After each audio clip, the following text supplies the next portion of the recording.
It was a quiet night in the small village in Karnataka, India in 1995. Whispers of a terrifying legend had circulated for months. People called her Nale Ba, a vengeful bride who lured people into danger at night. As a young reporter, I was determined to uncover the truth behind this chilling legend. I clutched my notepad, my heart pounding as I walked through the village. The dim streetlights cast shadows, and every rustling leaf made me feel like I was being watched. I turned the corner and stopped. Nale Ba, come tomorrow, was written on almost every door. The villagers were truly afraid. I walked to an old house with closed windows. An elderly woman peeked out, her eyes full of suspicion. "Excuse me," I said, trying to sound calm. "I'm writing a story about Nale Ba.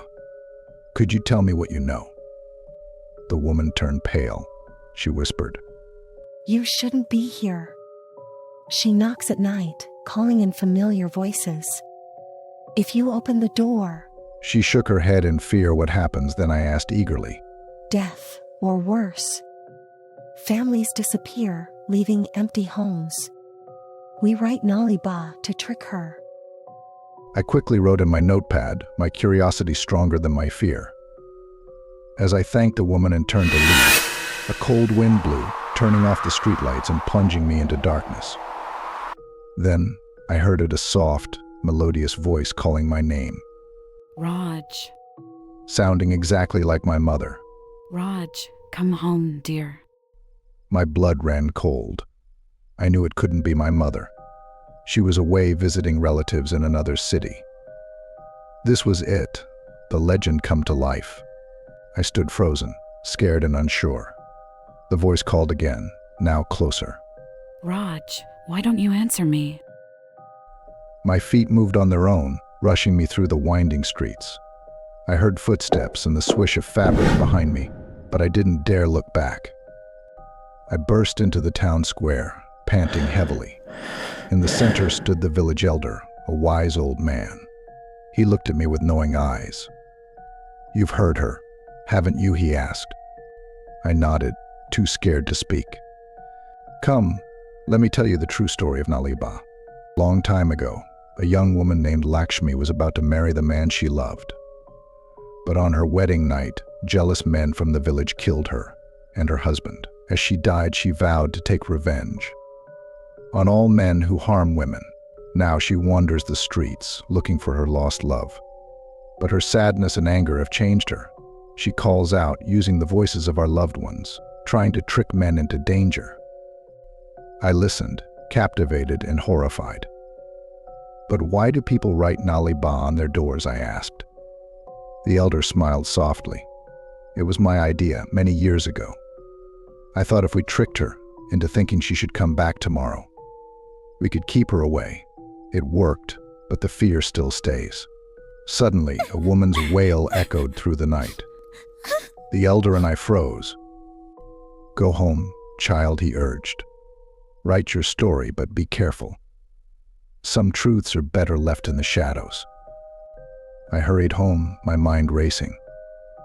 As I neared my house, I saw the words Nale Ba freshly written on our door. My father must have done it while I was out.